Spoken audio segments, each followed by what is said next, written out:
ओम शांति। आज विशेष बाप दादा ब्रह्मा बाप की निशानियाँ बता रहे हैं। ब्रह्मा बाबा से हर बच्चे को अगर प्यार है तो बाबा के समान अपने को फरिश्ता बनाएंगे। फरिश्ता जो सदा ही उड़ते उड़ाते सेवाओं में तत्पर रहते हैं। ऐसे तो पूरी मुरली ही बाबा की अव्यक्त है। अव्यक्त होने के कारण से बहुत ही डिटेल में विस्तार पूर्वक बाबा हम बच्चों को अव्यक्त मुरली में सारी बातें जो हमको समझ में नहीं आती थी वो अव्यक्त रूप से बाबा हम बच्चों को समझा रहे हैं। तो सुनते हैं आज अव्यक्त बाप दादा के महावाक्य में 11/9/2022 बाप दादा बोले सार है। ब्रह्मा बाप से प्यार की निशानी है अव्यक्त फरिश्ता बनना। आज बेहद का बाप अपने आदि श्रेष्ठ डायरेक्ट रचना को देख रहे हैं। ब्राह्मण आत्माएं डायरेक्ट शिव वंशी ब्रह्मा कुमार और कुमारियां हो। ब्राह्मण आत्माएं आदि देव की आदि रचना हो। इसलिए कल्प वृक्ष में ब्राह्मण फाउंडेशन अर्थात जड़ में दिखाए गए हैं।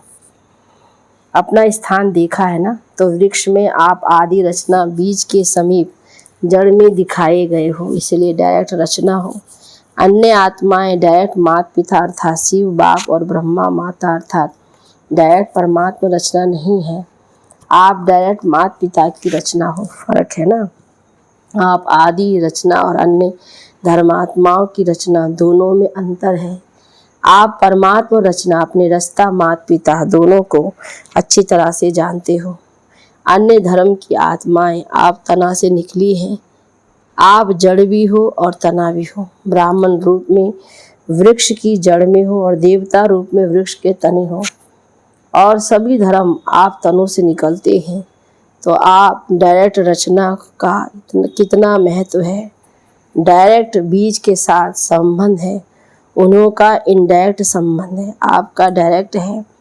आप सभी रूहानी नशे से कहेंगे कि हम परमात्मा संतान हैं। जो भी धर्म वाली आत्माएं आती हैं वह सभी अपने को क्रिश्चियन बौद्ध इस्लामी कहलाएंगी। डायरेक्ट शिव वंशी व आदि देव ब्रह्मा की रचना नहीं कहलाएंगे। क्राइस्ट वंशी क्रिश्चियन कहेंगे। धर्म पिता क्राइस्ट के क्रिश्चियन हैं, यही जानते हैं। वह सभी धर्म पिता के वंशी हैं और आप कहेंगे परमात्मा के। तो धर्म पिता और परम पिता कितना अंतर है। डबल विदेशी क्या समझते हैं, परमात्मा के हो या धर्म पिता के हो।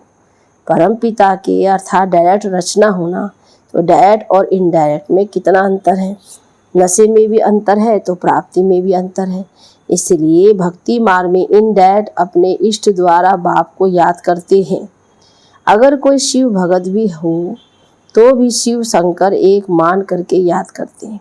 तो इनडायरेक्ट हो गया ना। जानते भी हैं कि राम को भी रामेश्वर है, लेकिन फिर भी याद राम को ही करेंगे। तो भक्ति इनडायरेक्ट हो गई ना, डायरेक्ट से कनेक्शन नहीं है बाबा कहता। क्योंकि भगत आत्माओं की रचना भी पीछे की आत्माएं हैं। आप डायरेक्ट परमात्मा वंशी आत्माएं हो। द्वापर में भक्ति भी करते हो तो बिना पहचान के भी पहले शिव बाप की भक्ति करते हो। ब्रह्मा विष्णु शंकर ये सूक्ष्म देवताओं की पूजा पीछे शुरू होती है, आदि में नहीं। तो अन्य आत्माएं रचना भी इनडायरेक्ट आत्माओं द्वारा है और भक्ति में भी इनडायरेक्ट भक्ति है। आप डायरेक्ट भक्त हो, इनडायरेक्ट नहीं, अर्थात शिव की पूजा ही आरंभ करते हो। तो प्राप्ति में भी देखो आप डायरेक्ट आत्मा अर्थात डायरेक्ट रचना को अनेक जन्मों के लिए वर्षा जीवन मुक्ति का मिलता है। अन्य आत्माओं को जीवन मुक्ति का वर्षा इतने समय का नहीं मिलता है। आपकी जीवन मुक्ति आधा कल्प चलती है और अन्य आत्माओं की जीवन मुक्ति और जीवन बंध दोनों ही आधा कल्प के अंदर मिलता है। वह भी द्वापर से आदि वाली आत्माओं को, पीछे वाली आत्माओं को तो थोड़े जन्मों में ही दोनों की प्राप्ति होती है। और विशेषता यही है कि आपकी जीवन मुक्ति अर्थात गोल्डन सिल्वर एज चक्र के भी गोल्डन सिल्वर समय पर प्राप्त होती है। आपकी गोल्डन एज है तो युग भी गोल्डन एज का है। प्रकृति भी गोल्डन एज है। चक्र को अच्छी तरह से जानते हो ना। और अन्य आत्माओं की जब गोल्डन एज है तो ये कॉपर एज या आयरन एज है। कॉपर एज में उन्हों की गोल्डन एज है और आपकी गोल्डन एज में गोल्डन एज है। तो कितना अंतर हुआ। आप सतो प्रधान है तो प्रकृति भी सतो प्रधान है। वह रजो प्रधान प्रकृति भी सतो प्रधान स्टेज का अनुभव करते हैं। तो डायरेक्ट और इनडायरेक्ट रचना का कितना अंतर है। इतना नशा है कि हम डायरेक्ट परमात्मा रचना है। सदा नशा रहता है या कभी कभी नशा चढ़ता है। परसेंटेज में फ़र्क पड़ जाता है। कभी 100% रहता है तो कभी 50%। लेकिन रहना क्या चाहिए, सदा एक रस रहना चाहिए ना। तो चाहिए चाहिए कब तक कहेंगे। सदा नशा रहता है, ये फलक से नहीं करते हो। रहना चाहिए कर कहते हो तो संपूर्ण बनना अर्थात जिसमें ये चाहिए शब्द समाप्त हो जाए। सभी के मुख से यह निकले कि सदा है। इसके लिए कितने वर्ष चाहिए। बाप भी चाहिए पूछता है कितने वर्ष चाहिए, 10 चाहिए कि उसमें भी ज़्यादा कम चाहिए। क्योंकि तपस्या वर्ष आरंभ किया, अब तो समाप्ति का समय आ गया। लेकिन जब आरंभ किया तो सबने क्या संकल्प किया, संपन्न बन जाएंगे। यही सोचा था ना। वर्ष तो समाप्त हुआ लेकिन आप संपन्न हो गए या होना है ये और वर्ष चाहिए। औरों को चैलेंज करते हो कि सेकंड में मुक्ति, जीवन मुक्ति का वर्षा लो, या कहते हो 25 वर्ष में वर्षा लो। तो 12 मास में कितने सेकंड कितने दिन हुए। तो सबको संपन्न बन जाना चाहिए या अभी और समय चाहिए। क्या रिजल्ट है, कितने वर्ष चाहिए यह बता दो। नहीं तो दूसरा वर्ष समाप्त होगा फिर यही गीत गाएंगे कि अभी समय चाहिए। ये चाहिए चाहिए का गीत कितने समय का है। गीत का वह 3 व 5 मिनट टाइम होता है ना। तपस्या वर्ष में दृढ़ संकल्प किया या संकल्प किया, दृढ़ता की निशानी है सफलता। फिर तो इस वर्ष और फोर्स की तपस्या चाहिए ना, या सेवा करनी है। दोनों नहीं कर सकते हो। आपका कर्म योगी टाइटल नहीं है, योगी है। वैसे देखा जाए तो सेवा उसको ही कहा जाता है जिसमें स्व और सर्व की सेवा समाई हो। दूसरे की सेवा करे और अपनी सेवा में अलवेले हो जाए तो उसको वास्तव में यथार्थ सेवा नहीं कहेंगे। सेवा की परिभाषा ही है, सेवा के मेवे मिलते हैं। सेवा अर्थात मेवा, फ्रूट, फल, प्रत्यक्ष फल। सेवा करो, मेवा खाओ। अगर स्व की तरफ अलवेले बन जाते हो तो वो सेवा मेहनत है, खर्चा है, थकावट है। लेकिन प्रत्यक्ष फल सफलता नहीं है। पहले स्व की सफलता, साथ में औरों को भी सफलता की अनुभूति हो, साथ साथ हो। स्व को हो और औरों को नहीं हो तो यह यथार्थ सेवा नहीं है। और औरों को भी स्व को नहीं हो तो यथार्थ सेवा नहीं है। तो सेवा में सेवा और योग द्वार दोनों ही साथ साथ क्यों नहीं रहता। उसका कारण क्या है। एक को देखते हो तो दूसरा ढीला होता है, दूसरे को देखते हो तो पहला ढीला होता। इसका कारण क्या है। कारण है सेवा के प्लान यानी योजना जो बहुत अच्छे अच्छे बनाते हो, लेकिन प्लान मतलब स्वच्छ बुद्धि बन प्लान नहीं बनाते। प्लेन बुद्धि अर्थात सेवा करते हुए और कोई की बात बुद्धि को टच नहीं करें। साफ बुद्धि सिवाय निमित्त भाव और निर्माण भाव। निर्माण करते निर्माण स्थिति की कमी हो जाती है। इसलिए निर्माण का कार्य जितना सफल करना चाहते हो उतना सफल नहीं होता है। शुभ भावना व शुभ कामना का बीज ही है निमित्त भाव और निर्माण भाव। हद का मान नहीं लेकिन निर्माण। इसलिए सेवा के प्लान बनाने के लिए प्लेन बुद्धि बनाना अति आवश्यक है। नहीं तो प्लेन बुद्धि के बजाय अगर बुद्धि में और या अयथार्थ भाव का किचड़ा मिक्स हो जाता है तो जो सेवा का प्लान बनाते हो उसमें भी रत्न जड़ित के साथ साथ पत्थर भी जड़ जाते हैं। रत्न और पत्थर मिक्स हो जाते हैं। 9 रत्न जड़ेंगे तो एक पत्थर मिक्स करेंगे। कोई भी चीज़ में 9 रियल हो और एक आर्टिफिशियल हो तो वैल्यू क्या होगी। और ही लेने वाले के संकल्प चलेंगे कि ये 9 भी रियल है या मिक्स है। इसलिए सेवा के प्लान के साथ साथ प्लेन बुद्धि का टेंशन पहले रखो। अगर प्लेन बुद्धि है और सेवा का प्लान इतना बड़ा नहीं भी हो फिर भी प्लेन बुद्धि वाले को नुकसान नहीं है, वरना बोझ नहीं है। सेवा का फ़ायदा कम है लेकिन नुकसान तो नहीं कहेंगे ना। मिक्सचर बुद्धि में तो नुकसान है। इसलिए यह वर्ष भी तपस्या का करेंगे। सेवा में तो कहते हो नीचे आ जाते हैं, क्या करेंगे? सिर्फ तपस्या करेंगे। जब स्वयं संपन्न बनो तब विश्व परिवर्तन का कार्य भी संपन्न होगा। आप सबके संपन्नता की कमी के कारण विश्व परिवर्तन का कार्य संपन्न होने में रुका हुआ है।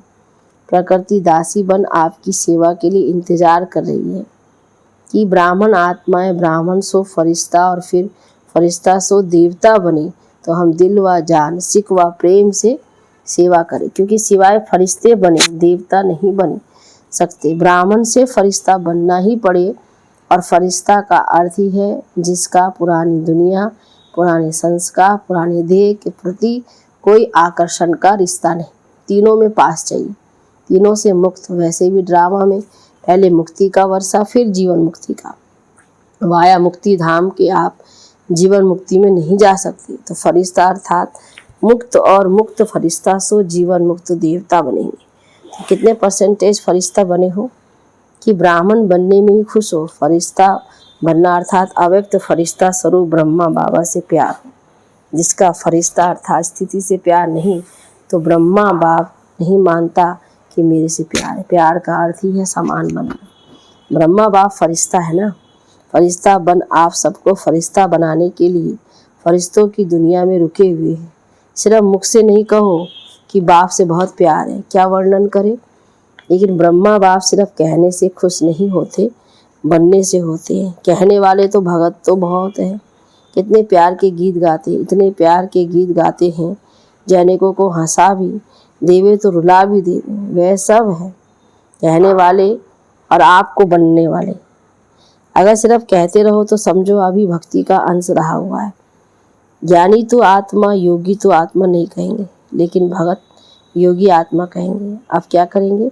कोई नवीनता दिखाएंगे या जैसे ही वर्ष किया वही करेंगे? ऐसा भी समय आएगा जो बाप दादा उन्हीं से ही मिलेंगे जो करने वाले हैं।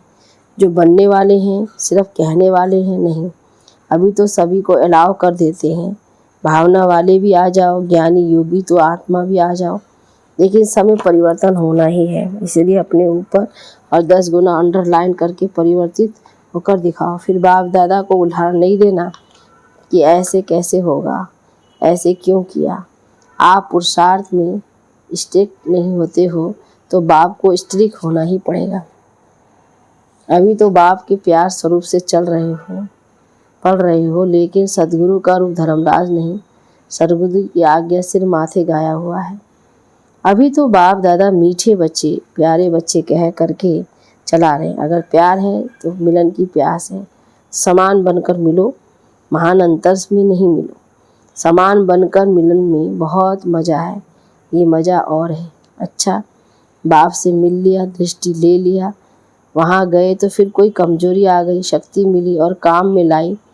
1-2 बार विजयी बने फिर कमज़ोर बन जाए तो ये अपने प्रकार का मिलना है। लेकिन यथार्थ प्यार, यथार्थ मिलन इससे बहुत ऊंचा है, बहुत बहुत प्यारा है। इसका अनुभव करो, समझा।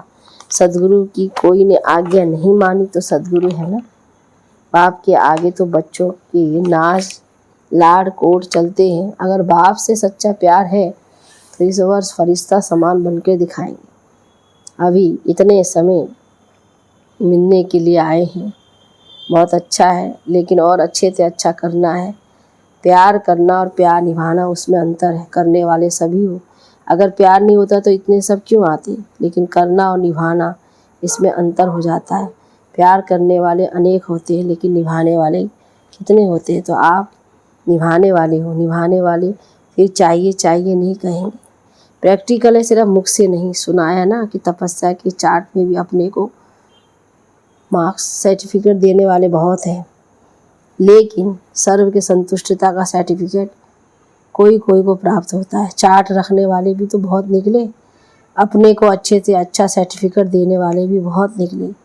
बहुत नहीं है लेकिन कुछ है, सेकंड नंबर वाले बहुत हैं, लेकिन सबके मुख से यही निकला कि हाँ ये नंबर 1 है। सबके दिल से ये दुआओं का सर्टिफिकेट मिले, इसको कहेंगे नंबर 1। कई बच्चे कहते हैं कि हम तो ठीक है, लेकिन कोई आत्मा का कोई कड़ा हिसाब से है हमारे से, तो जो कितना भी उसको संतुष्ट करते लेकिन वह संतुष्ट नहीं होता। बाप दादा ने पहले भी कहा था कि अगर ऐसा कोई कड़ा हिसाब किताब है भी तो कम से कम 95% सर्टिफिकेट मिलनी चाहिए। 5% का कड़ा हिसाब किताब है, वह भी माफ़ है, लेकिन 95% दिल से दुआएं दे। कई ऐसे कहते हैं कि सबसे संतुष्ट कौन है, ऐसा तो कोई भी दिखाई नहीं देता। बड़ों के लिए भी सोचते हैं कि इनसे ही नाराज़ हैं तो हमसे हुए तो क्या बड़ी बात है, लेकिन उन्होंने 95% दिल से राज़ी हैं। बड़ों की बात दूसरी है। बड़ों को जज बनना पड़ता है तो एक दो में से एक की बात हाँ करके वह कहेंगे बहुत अच्छे, और जिसको ना करेंगे वो कहेंगे ये भी अच्छे नहीं हैं। तो जज एक को हाँ करेगा या दोनों को, तो ये बातें अलग बात है। लेकिन दिल की तपस्या, दिल का प्यार, निमित भाव, शुभ भाव व सर्टिफिकेट सामने रखो। ये नहीं कॉपी करो कि बड़ों से भी संतुष्ट नहीं है तो हम तो पास हो जाएंगी। ऐसे नहीं सोचो। 95% अगर संतुष्ट है तो नंबर मिल जाएगा, समझा।